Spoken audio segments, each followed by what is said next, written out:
오늘 저녁에 뭘 드셨나요? 혹시 든든하게 잘 먹었다고 생각하셨는데 이 시간 지나니까 벌써 배가 고프고 힘이 쭉 빠지는 경험 있으시죠? 아니면 예전에는 2층까지 뛰어 올라가도 멀쩡했는데 이제는 1층만 올라가도 숨이 차고 다리가 후들거리는 그런 느낌 말이에요. 많은 분들이 저에게 이런 고민을 털어놓으세요. 이 박사님, 저는 밥도 잘 챙겨 먹고 건강검진에서도 특별한 이상이 없다고 하는데 왜 이렇게 자꾸 기운이 없을까요? 이런 질문을 받을 때마다 저는 한 가지를 꼭 물어봅니다. 어르신, 혹시 10년 전과 비교해서 계단 오르기가 힘들어지셨나요? 대부분 고개를 끄덕이세요.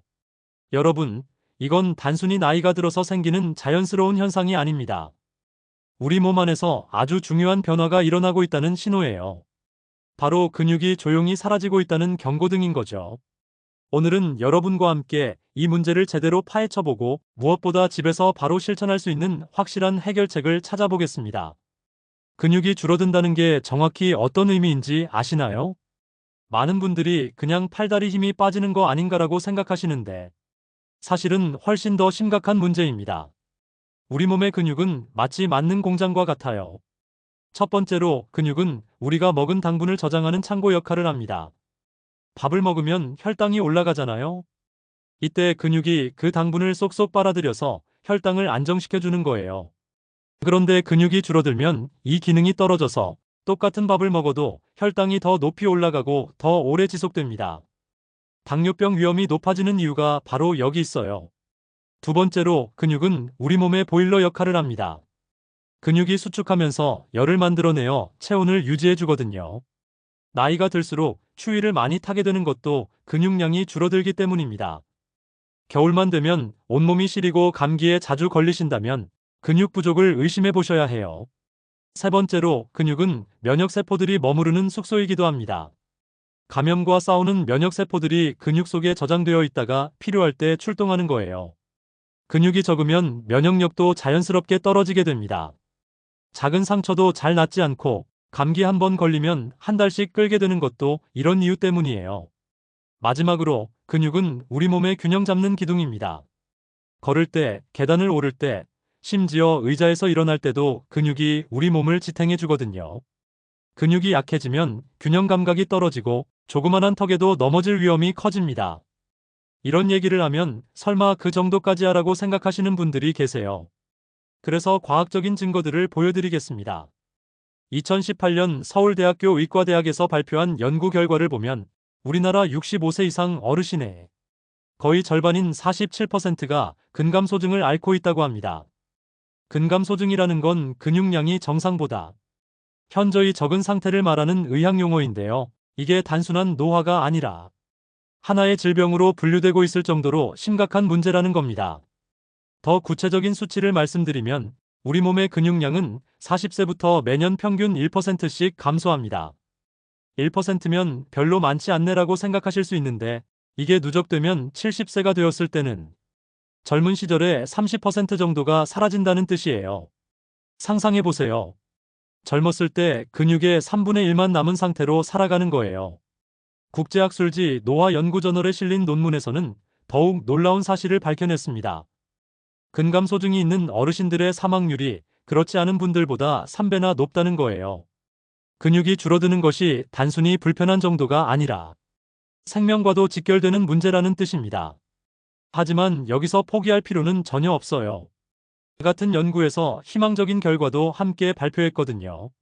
적절한 영양 공급과 생활 습관 개선만으로도 근육량을 다시 늘릴 수 있다는 겁니다. 심지어 80세, 90세가 되어서도 근육을 키울 수 있다고 하니까 나이를 핑계로 포기하지 마시기 바랍니다. 이론적인 얘기만 들으시면 실감이 안 나시겠죠? 제가 직접 상담해드렸던 분들의 실제 변화 과정을 말씀드릴게요. 먼저 72세 김순자 어르신 이야기입니다.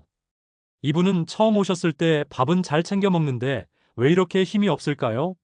라고 하셨어요. 아침에 일어나기가 힘들고 마트에 가서 장바구니 하나만 들어도 팔이 아프고 계단을 오르면 무릎이 후들거린다고 하셨거든요.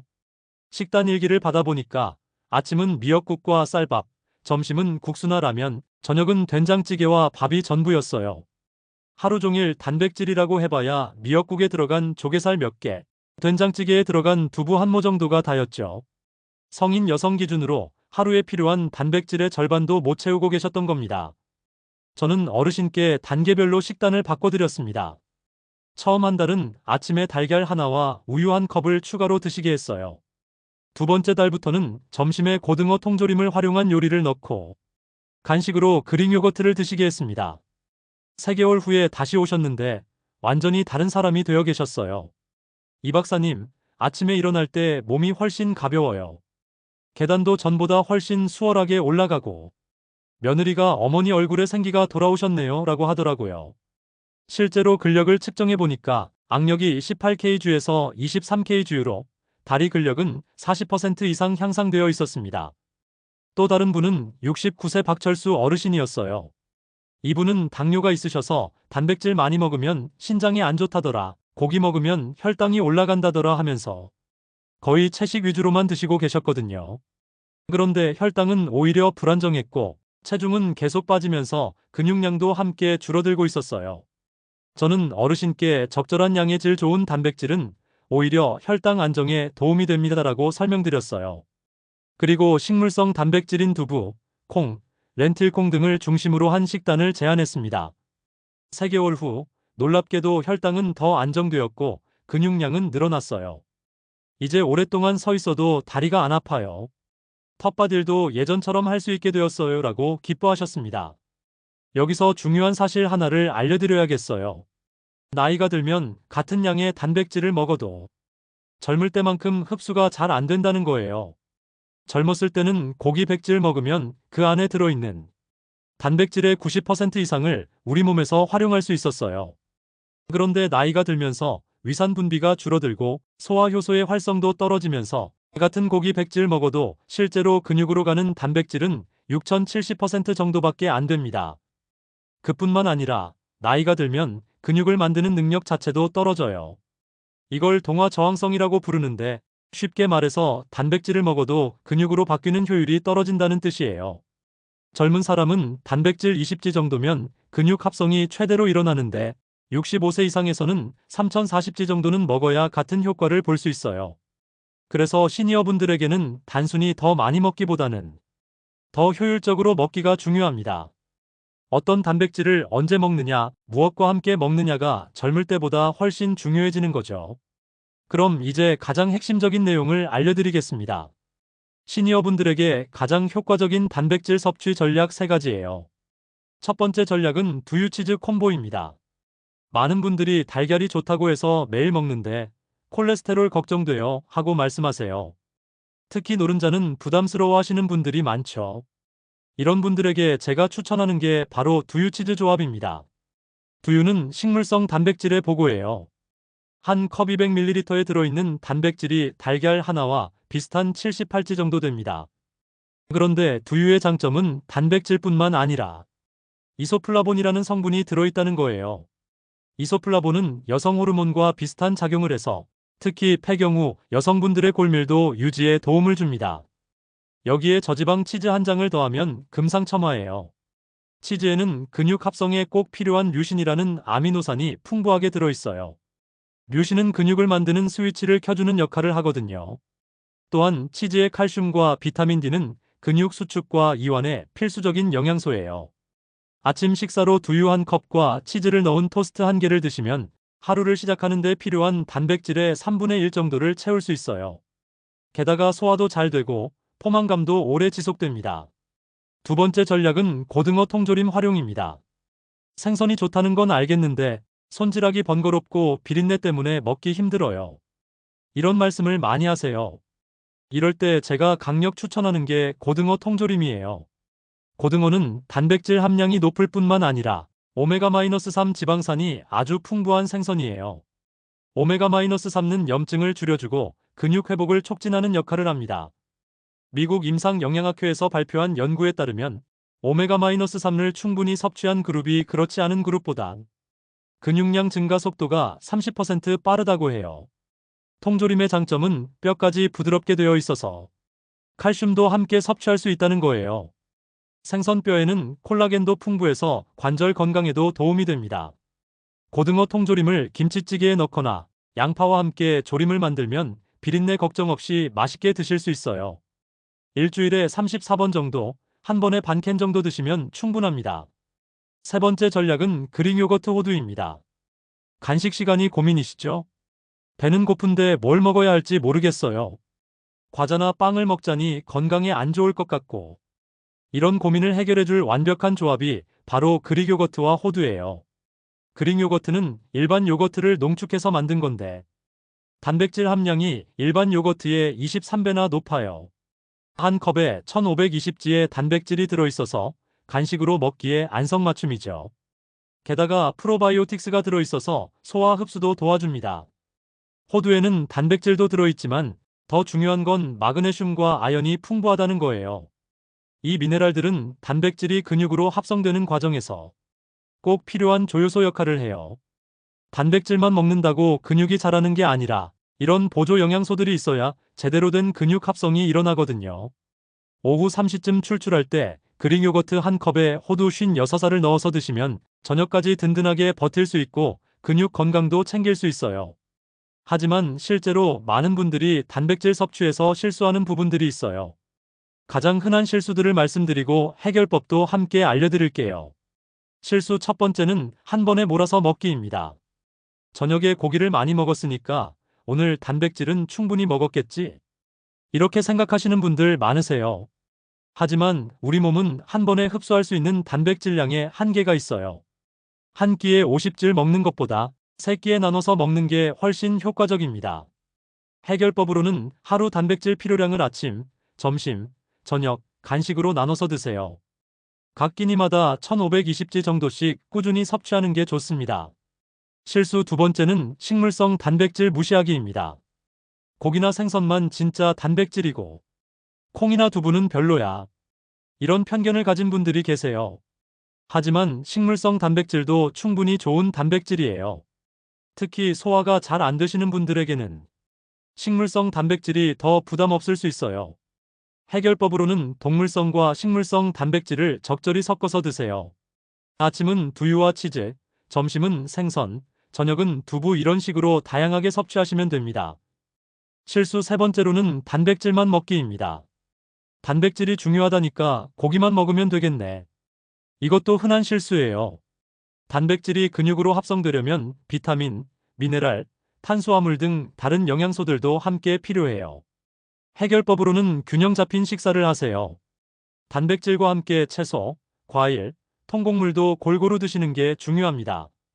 단백질이 중요한 건 알겠는데 비싸지 않나요? 이런 걱정을 많이 하세요. 하지만 꼭 비싼 식품만이 좋은 건 아니에요. 경제적이면서도 영양가 높은 단백질 공급원들을 소개해 드릴게요. 1. 달걀 마이너스 완전식품의 대표. 달걀만큼 가성비 좋은 단백질이 또 있을까요? 하나에 67지의 고품질 단백질이 들어있고 가격도 개당 200원 정도면 충분해요. 삶은 달걀, 계란찜, 달걀국 등 다양하게 요리할 수 있고 소화도 잘 돼요. 2. 콩나물 마이너스 싸고 좋은 식물성 단백질. 콩나물 한 봉지가 1,000원 정도인데 여기에는 상당한 양의 식물성 단백질이 들어있어요. 콩나물국, 콩나물 무침, 콩나물 비빔밥 등으로 활용하시면 경제적으로 단백질을 보충할 수 있어요. 3. 두부 마이너스 만능 단백질. 두부도 정말 경제적인 단백질 공급원이에요. 한 모에 2-3영원 정도면 온 가족이 며칠 먹을 수 있죠. 두부조림, 두부찌개, 마파두부 등 요리법도 무궁무진해요. 가장 중요한 건 꾸준히 실천하는 거예요. 처음부터 완벽하게 하려고 하지 마시고 작은 변화부터 시작해보세요. 첫 주 아침 단백질 추가하기. 기존 아침 식사에 달걀 하나나 우유 한 잔만 추가해보세요. 이것만으로도 하루 단백질 섭취량이 크게 늘어납니다. 둘째 주 간식을 단백질로. 오후 간식을 과자 대신 그릭 요거트나 견과류로 바꿔보세요. 셋째 주 저녁에 단백질 반찬 추가. 저녁 식사에 두부 요리나 생선 요리를 하나씩 추가해보세요. 넷째 주 다양한 단백질 시도. 이제 익숙해졌으니 새로운 단백질 식품들을 시도해보세요. 렌틸콩, 퀴노아, 그릭 요거트 등 다양한 식품을 경험해보시는 거죠. 여러분, 오늘 이 많은 정보를 들으시느라 고생 많으셨어요. 하지만 가장 중요한 건 이 정보를 실제로 실천하는 거예요. 근육은 나이와 상관없이 늘릴 수 있어요. 80세에도 90세에도 꾸준히 좋은 단백질을 섭취하고 가벼운 움직임을 유지하면 분명히 달라집니다. 제가 상담한 많은 어르신들이 실제로 변화를 경험하셨거든요. 처음에는 이런 것들이 정말 효과가 있을까? 의심스러우실 수도 있어요. 하지만 우리 몸은 정말 정직해요. 좋은 영향을 주면 분명히 좋은 반응을 보여줍니다. 중요한 건 완벽하게 하려고 하지 마시라는 거예요. 오늘은 두유 한 컵, 내일은 달걀 하나 추가하는 것부터 시작하시면 됩니다. 작은 변화들이 모여서 큰 변화를 만들어내거든요. 6개월 후에 여러분을 상상해 보세요. 아침에 일어날 때 몸이 가벼워진 느낌, 계단을 오를 때 숨이 덜 차는 느낌, 무거운 것을 들어도 팔이 덜 아픈 느낌 말이에요. 그런 날이 분명히 올 거예요. 건강한 노후는 오늘 우리가 무엇을 먹느냐에서 시작됩니다. 비싸고 복잡한 건강기능식품이 아니라 우리 식탁 위에 따뜻한 밥 한 그릇, 된장찌개 한 그릇에서 시작되는 거예요. 오늘부터, 아니 지금 당장부터 시작해보세요. 냉장고에 달걀이 있다면 하나 삶아서 드셔보시고 두유가 있다면 한 컵 따라서 마셔보세요. 그 작은 실천이 건강한 내일을 만드는 첫걸음이 될 겁니다. 여러분의 건강하고 활기찬 미래를 진심으로 응원합니다. 오늘도 건강한 하루 보내세요.